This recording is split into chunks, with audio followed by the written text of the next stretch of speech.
In a quiet, suburban neighborhood of Ohio, there stood a small blue house at the end of Willow Street. It wasn't fancy or new, but it was home. At least it had been once. Inside lived Daniel Reed, a man of few words, and his teenage son, Noah. Life hadn't been kind to Daniel. After losing his wife to cancer 5 years earlier, he had done his best to raise Noah alone. He worked long hours as a mechanic, often coming home smelling of oil and rust. Every evening, he'd place 2 plates on the dinner table, one for himself and one for Noah. But lately, Noah rarely joined him.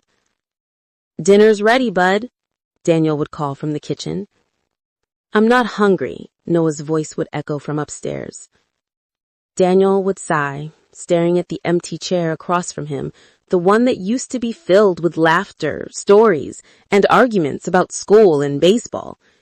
Now it sat cold and silent, like a reminder of everything slipping away.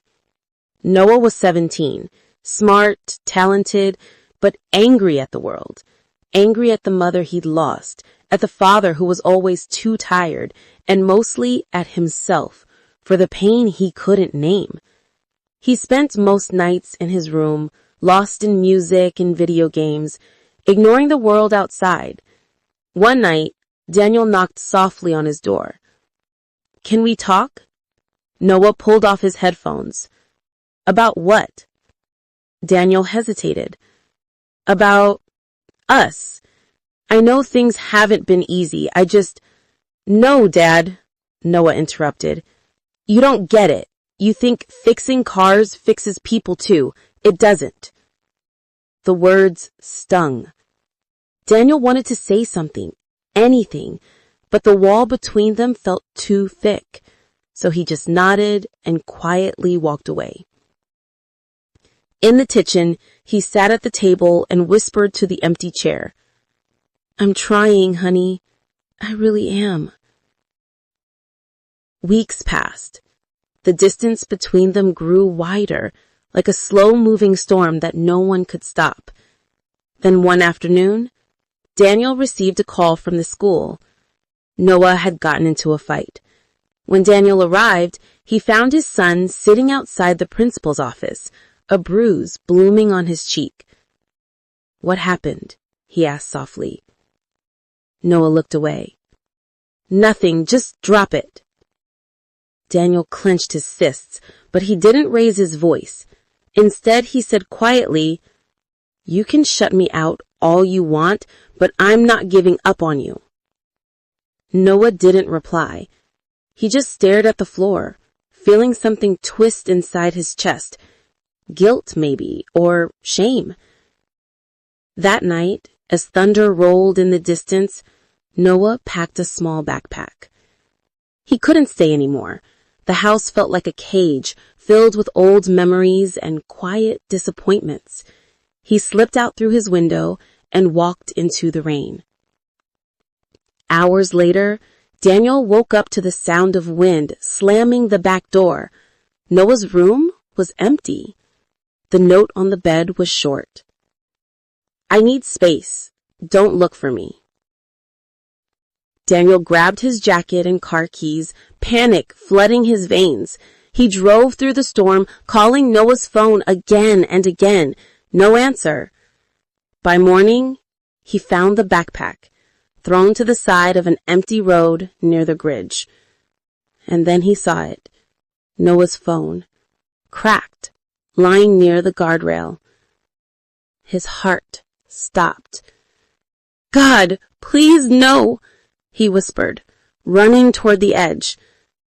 Below, police lights flashed by the river. 2 days later, they found Noah's body downstream. The report said it was an accident. He'd slipped, lost his footing. But for Daniel, that explanation meant nothing. All he could think about was the fight, the silence, the empty chair at the dinner table. He blamed himself for not saying enough, for not listening enough, for not being enough. The funeral was small, Rain fell softly as Daniel stood by his son's grave, holding a folded piece of paper, the last thing Noah had written in his school notebook. It wasn't a note for anyone, just words scribbled between classes. I miss Mom. I think Dad misses her too, but he hides it. Sometimes I wonder if he still sees me when he looks at me, or just a reminder of her. Daniel's tears fell onto the paper. He whispered through trembling lips, I saw you, Noah. I always saw you. Months passed, but the house never felt like home again. The laughter, the noise, even the arguments, all gone. Every night, Daniel still set 2 plates on the table. Old habit. He'd sit across from the empty chair, tracing the edge of the plate with his fingers. Sometimes he'd speak out loud, pretending his son could still hear him. How was school today, bud? You still making me proud? The silence would answer him, but in that silence, he found a strange peace, as if part of Noah still lingered, listening. One evening, a knock came at the door. It was Noah's best friend, Lucas, holding an envelope. Mr. Reed, Noah wrote this a week before, you know. Daniel's hands shook as he opened it. Inside was a short letter written in Noah's messy handwriting. Dad, I know I act like I don't care.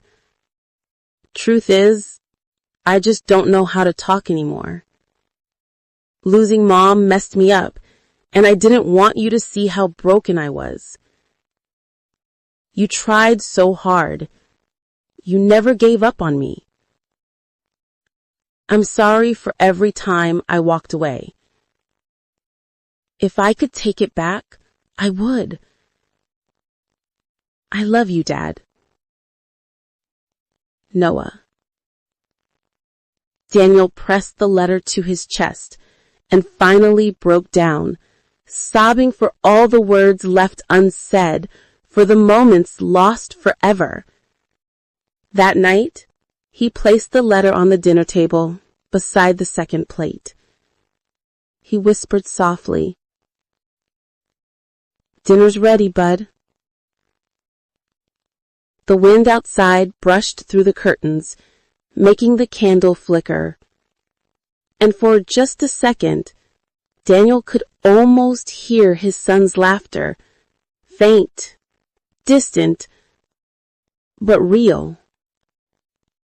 He smiled through tears.